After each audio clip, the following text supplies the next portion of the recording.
Well, again, blessed Navratri. This is just, I think India is the only country in the world that celebrates 9 straight days dedicated to Divine Mother, and other days throughout the year, but this is a very unusual time, especially in certain parts of the country, where it's really lived up in a really big way, like in Kolkata, where many of our friends are living. And tonight I'm going to read a lot of things from Swami Kriyananda, because he spoke about Divine Mother a lot. He wrote so many songs to Divine Mother in his life. He was a devotee of Divine Mother. So I'm going to read some things that he wrote. And I'm going to start, this first one is something that very few Ananda people have ever read, because he wrote a foreword to a book by another author. And it's a good friend of Ananda, Vanamali Devi. And this book is called Shakti, Realm of the Divine Mother. She asked Swamiji to write the foreword. And I'll just read part of that foreword that he wrote. It's very, very beautiful. And Swamiji writes, "Is it not time for dogmatic religion to be replaced by devotion and love? There has been too much thinking about God.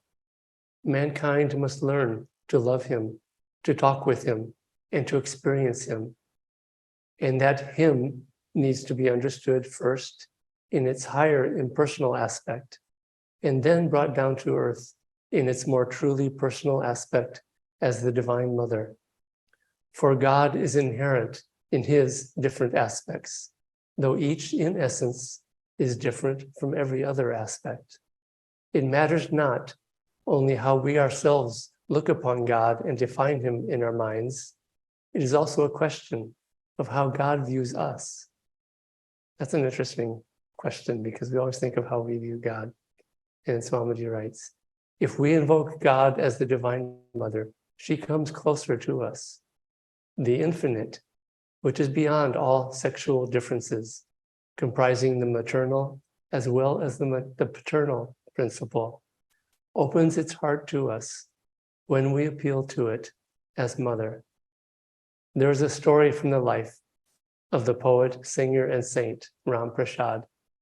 He was mending the fence in front of his house. At one point, his daughter came up to him and offered to help him with his job. He had been singing. She said to him, "Whom have you been singing to, Papa?" "I've been singing to my Divine Mother," he replied, "but she's very naughty. I keep calling and calling her, but she won't answer." And the daughter, "If she doesn't answer, Papa, why do you waste your time calling to her?" The little girl then ran off with a childish laugh. When Ram Prasad came indoors later on, he told his wife how their daughter had come and helped him with the fence and talked to him playfully.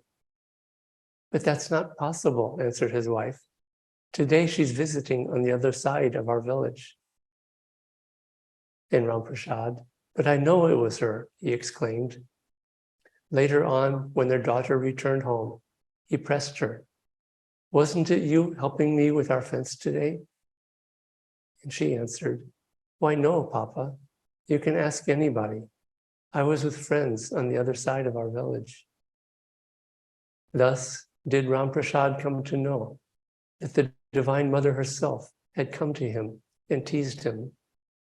"Oh, my mother," he cried, "what a naughty dear you are. Though you pretend to be inaccessible, you are ever near me, and Mother, ever dearest to me." And then Swamiji writes, "All aspects of God hear us when we pray, but the Divine Mother listens to us. I don't say more so, but more particularly, for we are her children. She cares for each one of us specially. When we err, she spanks us through the law of karma. But when we love her, she also forgives, for she is ever anxious for us to understand, that we may return with outstretched arms to her lap of infinity." Now, in many ways, this is really Swamiji that's expressing more than anything else the way he related to God. He saw both the vastness, the impersonalness of God, but he saw that as Divine Mother too. And he also worshiped her, not in form or worshiping the form, but he would say that when he would worship a murti or go to a temple, he would see the Divine Mother in that form, and he would worship the form, but he would see the murti and the eyes as windows to the infinite aspect of the Divine Mother. And then he would go and meditate nearby, near the murti or the temple. Practice this if you don't already. Whenever our monks go out to a temple, it's what we do. We worship and go to the murti, and then we meditate and go to that infinite aspect of the divine, which is not coldly impersonal. It's just, in a way, that's what Divine Mother is wanting us to do, is to tune into that more vast, powerful aspect, rather than locking her up only in a form. This is that chant of masters who tells me, "Thou art dark, O my Mother Divine. Thousands of suns and moons from thy body do shine." And he's talking about worship of Divine Mother as Kali, who tells me, "Thou art this dark form that we worship. Thou art the whole universe." And he's sort of teasing Kali. He's saying, "You can't fool me. You would trick us into thinking you're in this form, but we know better. And if you look beyond, that's what she wants. But to get there, we have to go through the Divine Mother and her love." Master talks about the Om vibration as Divine Mother. And he points out that the three aspects of Om Tat Sat are the same as in the Christian Trinity, Father, Son, and Holy Spirit. And he says that the Holy Spirit is the Om vibration. And Master points out, and I've seen this with some old Christian teachings, that originally in Christianity, the Holy Spirit was a feminine aspect of the divine, and the very word was a feminine gendered noun in those days in the original language. But then it got changed by the males who ran the church for all those centuries. And so this is the Om vibration. And there's more about this that Master and Swamiji talked about. I won't get into that now. But I would recommend, there's a website I created many years ago called thecosmicmother.org. And this includes all these things I'm reading, many, many more things that Master and Swamiji wrote and spoke about the Divine Mother.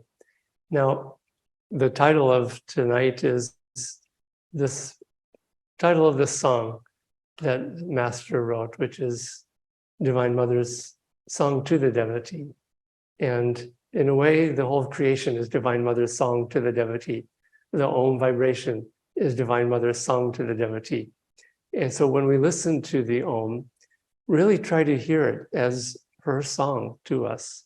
It is. It's, the Om vibration, sort of the philosophical truth behind it that Master Swamiji talked about, is that this is the vibration coming from spirit beyond form and beyond creation. And Om is the vibration that created and became this universe, and also created and became all of us. And it is Divine Mother expressing and creating and coming out of spirit beyond creation. And so by listening to that vibration, we are listening to her song of creation and to her herself. And that's why, Master talked about, there's a whole article, or a couple articles about Om as Divine Mother and how to tune into this, and how Master spoke about it, and Swamiji at times. So when we do Om technique, don't see it as a technique. We get too technical and people get bored of the Om technique because they pick up the Om board and they sort of listen for sounds.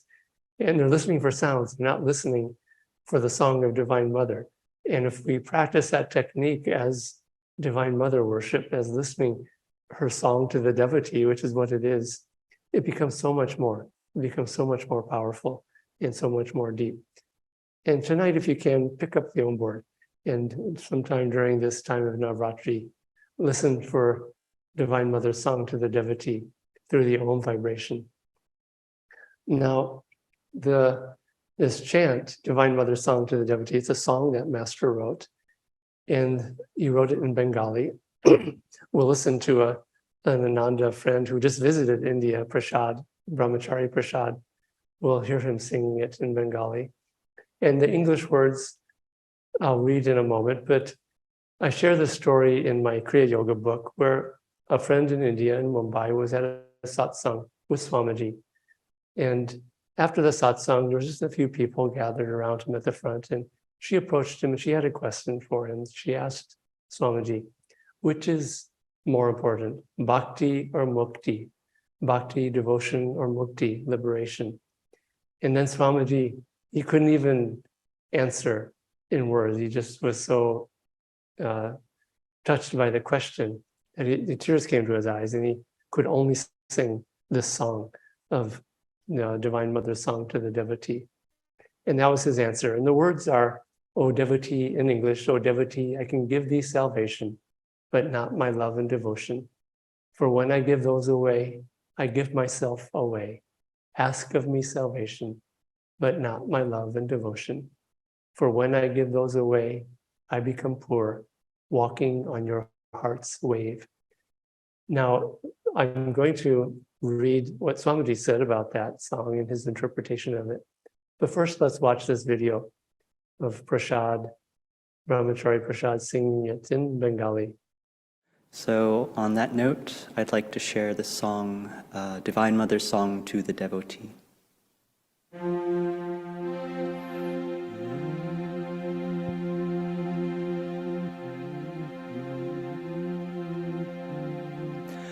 Kapare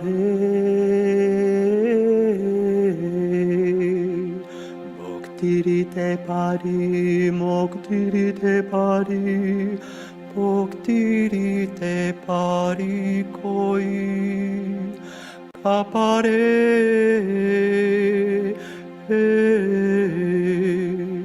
Bhaktirite pari, moktirite pari, bhaktirite pari koi. Kapare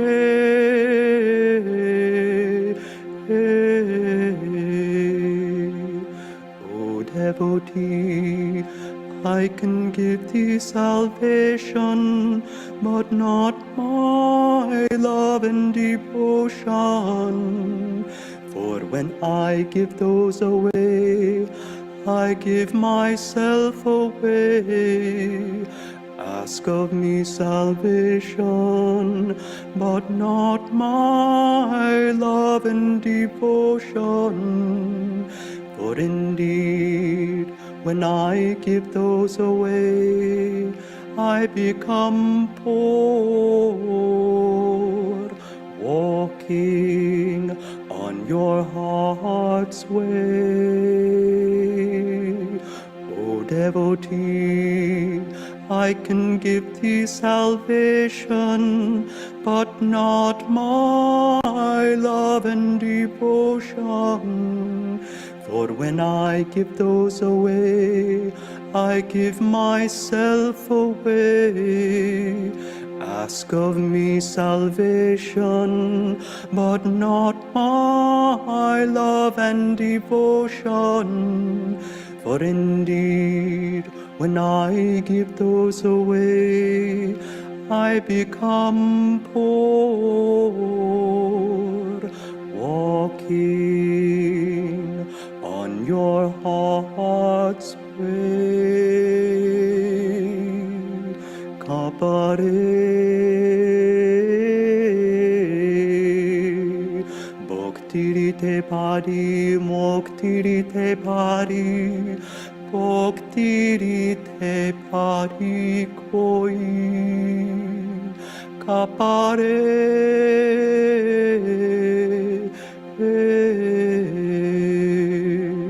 Bhaktirite pari, moktirite pari, bhaktirite pari koi.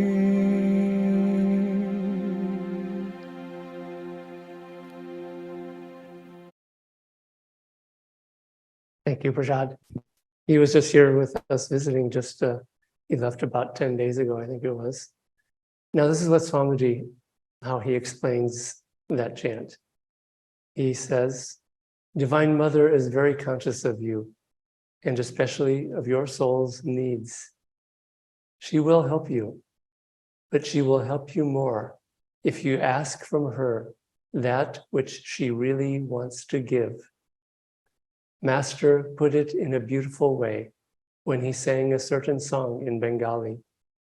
Somehow he gave me the power to remember his words. I even remembered this song well enough so that 10 years later, when I went to India and learned Bengali, I realized that I had learned it exactly right. The song was, "O devotee, I can give you salvation, but don't ask my love and devotion. If you ask for those, and if I give them away, I become poor, because then I give myself away. So ask of me any gift. Ask of me even salvation, but don't ask me for my love." And Swamiji writes, of course, the meaning is that her love is what you really should ask for. Ask for love, ask for God's love, ask for Divine Mother's love. There's nothing else worth praying for, even salvation. It's not important whether you're living in this world or in another world. Be in love with God. There's a beautiful thing that Saint Teresa of Lisieux said. I want to go to hell because I want there to be at least one person in hell who loves God. Have that longing for devotion. If you pray for anything, pray for devotion. If Master brought anything to us above everything else, it was that love for God.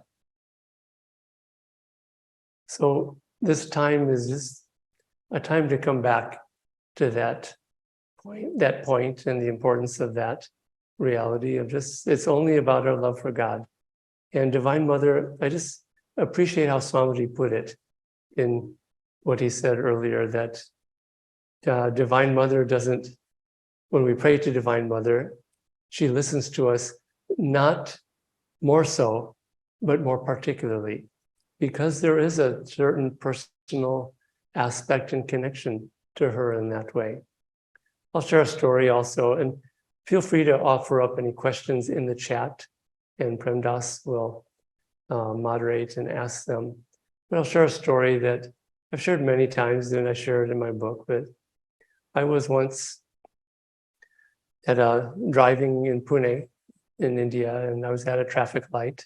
I was by myself, and I was in a reflective mood. And there was the usual scene at the long traffic light of beggars and people selling little things. And there was a very elderly man who was very physically disabled. He could barely move around. He was very, very old. And he also looked maybe like he had some mental health issues. And my heart went out for him. That rarely happens in these scenes. I'm used to it and I have compassion, but this time my heart kind of broke in that moment for him. And I prayed to Divine Mother. I just said, what have you done here with your creation? And why have you done it? And why did you have so many children that you can't even remember them all?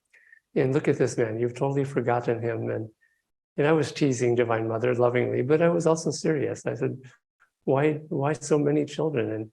And I gently teased her. I said, we have ways of preventing that down here. Maybe you should learn some of those methods up there. And but I was also very serious about it. And as I was receptive, and it was a sincere prayer. And I felt her voice or her answer. It wasn't her voice, but it came through my intuition and through my superconscious mind. But I believe it was her response. And she said, I give each one exactly what they need. And it was, the vibration in that moment was so much love for that man that I felt from Divine Mother and for each one of us, because her love is particular, as Swamiji said. She answers us particularly.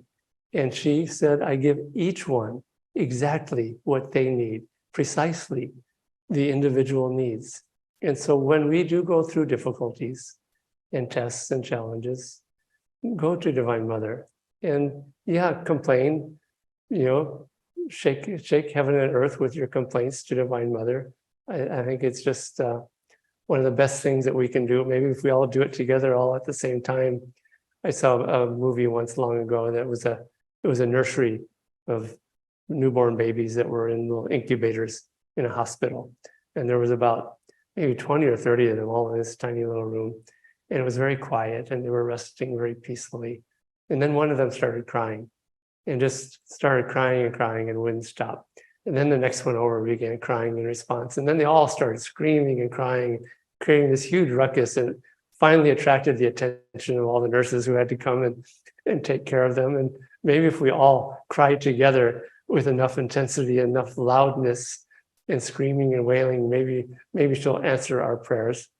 And again, I'm only half joking, but I think there's a power to a group of people, for example, meditating and calling with deep yearning to God, and in this case, to God as Divine Mother. So do pray individually when the tests come, and just ask her, okay, why are you giving me this lesson? What is it that I need to learn? Please help guide me.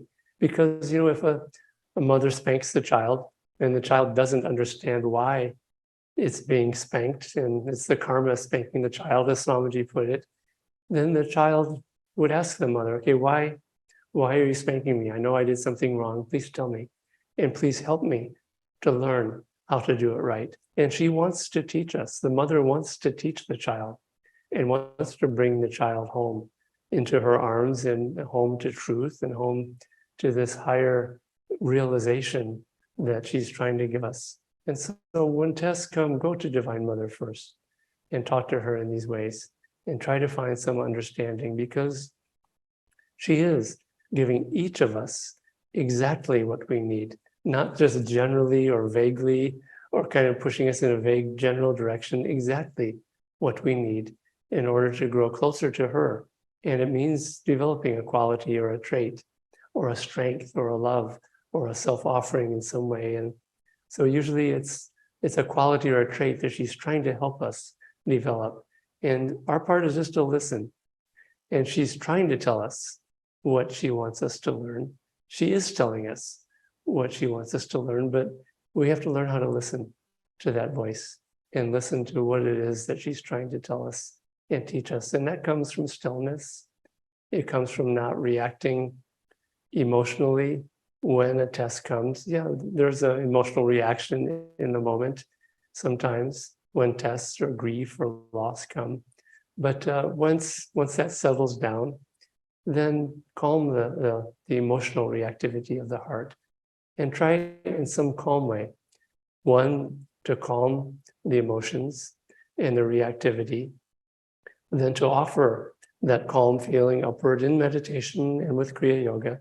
And in that moment, ask Divine Mother, what is it that I need to learn here? Help me come closer to you by learning what you want me to learn and what you're trying to teach me. And if we listen with enough love, with enough receptivity, then we start to hear that voice in some way as the voice of intuition or just knowing what to do in the right way. The Om vibration, the Om technique, listen with love. Master said, when you listen for the sounds, so many people just listen for a sound, like it's some sound vibration rattling around inside their skull or something, and they're just listening for a sound. But Master said, listen with reverence, listen with love, because it's Divine Mother speaking to us. It's her song to the devotee. So from us, do we have questions, or people sent questions to you individually? Yes. So one of the first question is, like you were sharing about, you had this question for Divine Mother about that person. So with the present need, a devotee is asking, where or why is the need for war and battles creating suffering and pain? Could you please share this? This is duality, and this is the part that I don't understand, and that I think we can all complain loudly to Divine Mother. Why did you have to go to that extent with this duality? And this is what keeps this world going. as long as there's good and evil in this world, it will keep going. And this is what keeps her creation going, is this play of light and shadow and light and dark and good and evil. And if it all became good and all war ended and everything became all perfectly good, Master said this world would dissolve and go away. And somehow these are needed to also, I think, help us grow. I think people who, die defending their country in a dharmic, righteous, selfless way, Master said they go to the astral heavens and they gain great good karma for it. So I think a lot of war is opportunity for people to learn really great lessons. And I can't help but think that many people who are in war situations incarnated in a particular place to learn to fight that battle and to learn courage and selflessness and maybe lose their life and offer their life in some selfless cause. So these are things that just, I'm only explaining it in a rational way, and I can't say that I understand it fully. And Master once said that you're never really going to understand all these things until you become liberated. He said that. He said when he became liberated and one with God, and then he said, oh, this is why you do all these things. But he wouldn't say what the answer was. He wouldn't tell us. And he said that you have to reach that point. So. Thank you. And next question is, if Divine Mother already gives everyone what they need, is there a need for us to do anything out of love for our brothers in God? And if yes, how do we know how much to do or help without interfering in the karma of the other person? That is a really good question. And my own feeling is that Divine Mother wants her children to help each other. So that, for me, there's no doubt about that. And so the only question is how. But if there's a mother who has children, she loves it when she sees one of her children helping one of her other children who's needing, or who maybe skinned her knee and fell down, and the other child picks it up and doesn't wait just for the mother to do everything. And she wants her children to be helping each other, to be giving to each other, to be loving each other. And that child who is more mature, the older child, sometimes it's younger by years, but older in maturity and wisdom, that child who is more mature does help their brothers and sisters just out of the purity of their heart and their love. So she does want us to do that.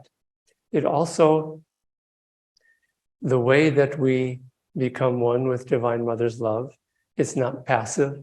It's not just come to me, Divine Mother, and change me. And yeah, we pray like that, and that's very important, that open receptivity. But really, I think to experience Divine Mother's love, we have to start to act as an instrument for that unconditional love. And when we start acting as an instrument for that love, then we start to become truly one with that type of unconditional love.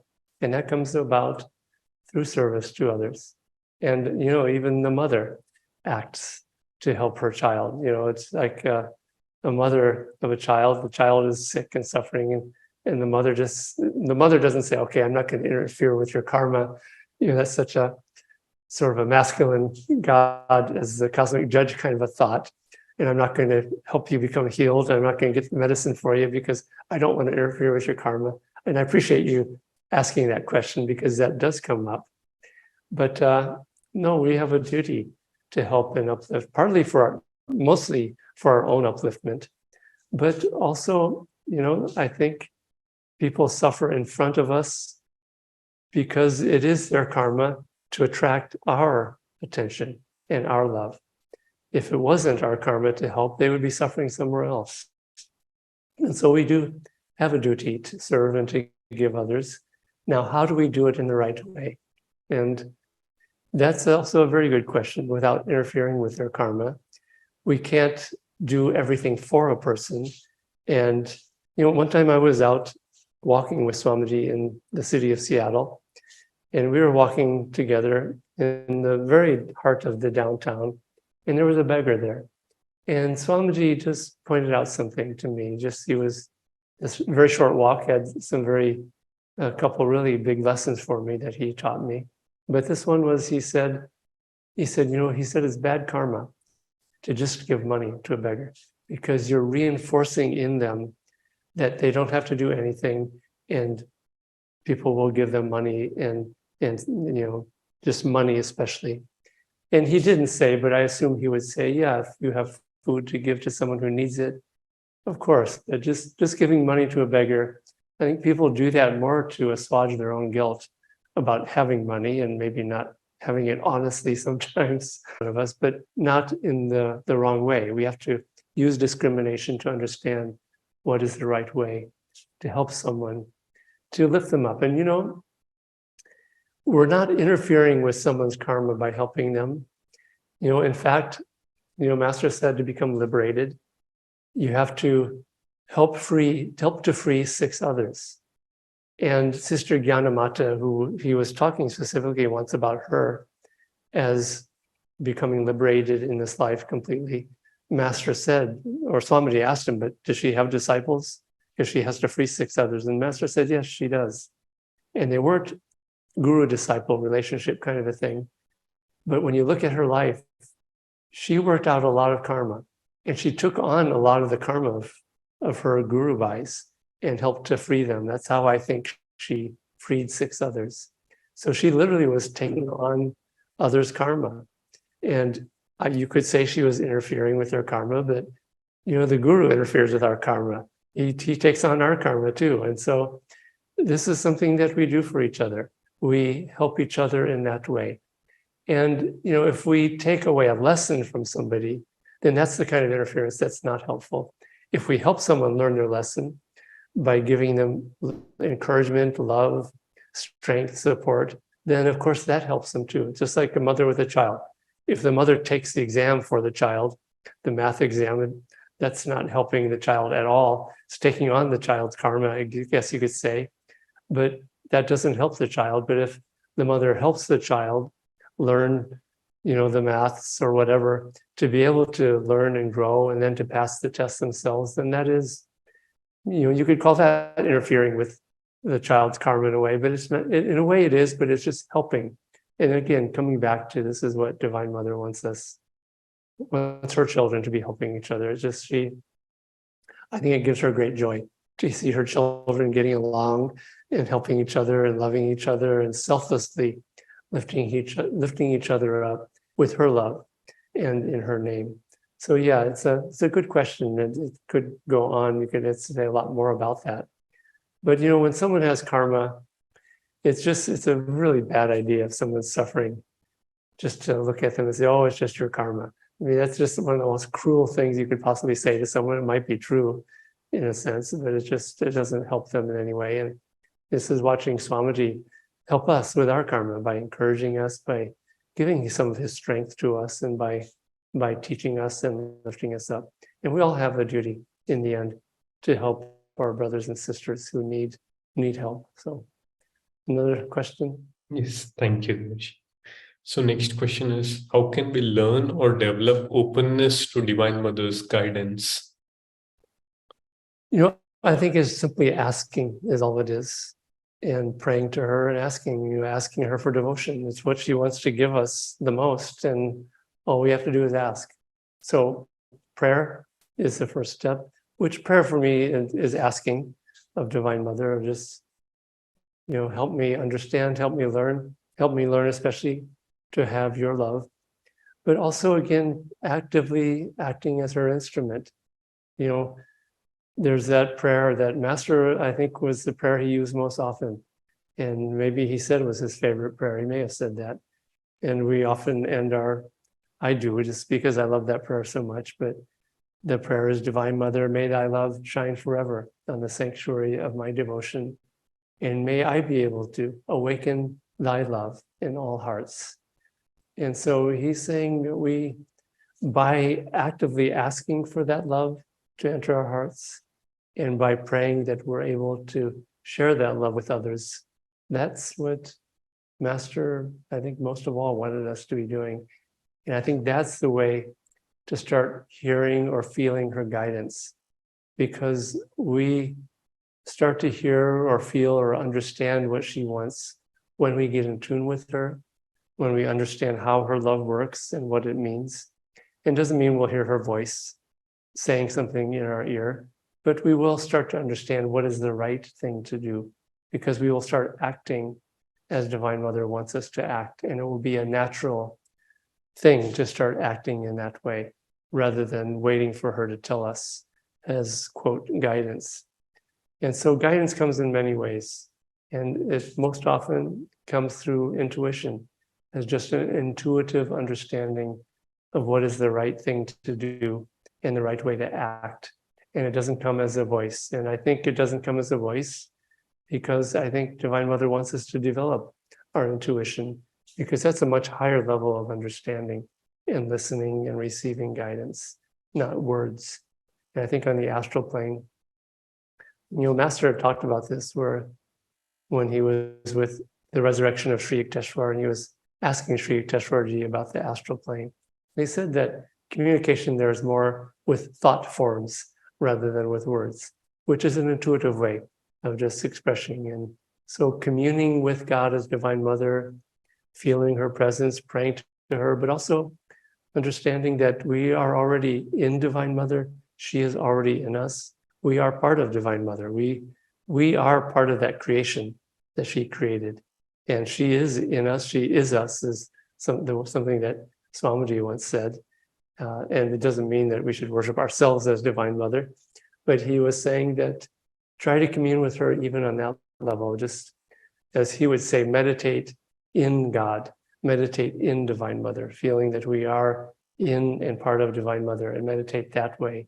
But when we start communing more and more deeply in those ways, then she starts guiding us. And again, it's not with words, it's just guiding our hand, guiding our voice to say the right thing, guiding our love to help someone in the right way. And it starts just happening in a natural way, rather than sitting and waiting for the orders from Divine Mother as to what to do. Thank you. And this could be the last question.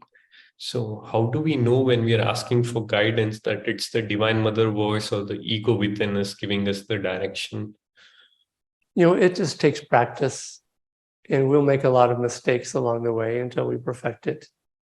And because we don't know, it's not a reason just to be frozen and not do anything. And I think too many people do this, where they don't act because, oh, is that ego or is that Divine Mother? Oh my God, I don't know what to do. And they just kind of freeze with fear or not understanding or nervousness. And we have to act. And so listen for guidance, feel for the guidance. If we're not sure, start to act and just take a step in the right direction. As we're taking steps in that direction, continue to pray, continue to ask, pray to Divine Mother, if this isn't right, stop me. And even if I'm making a mistake, fix that mistake, because I'm doing the best that I can to listen to you and to follow your guidance. And yeah, we will still be fooled by our ego at times. But over time, by acting and making mistakes, actually, we start to learn. And really the best way to learn the difference is to make some big mistakes. And just even mistakes that seem crushing at times, we get up from that and we say, oh yeah, that was ego, that wasn't Divine Mother. And I think that's the only way we learn, is by trying, acting, listening. And if it works, then okay, looking, introspecting and saying, okay, how did that feel? That seems like that was Divine Mother's guidance. When we make a mistake and we realize later, oh, that was from ego. How did that feel? Oh yeah, that felt a little bit different when I was asking. There was a little bit of a agitation, kind of a joy when I wanted to do that. It was more my wanting rather than Divine Mother wanting. And you feel that joy is a little different quality, and we learn. And it takes a lot of mistakes, a lot of growing, and a lot of being still and listening and trying to understand. But it happens if we keep trying. It really does. If over the course of a lifetime we keep trying to work on these things and listening and praying and acting in that way, over time we learn, and more we start acting in tune with God, with Divine Mother.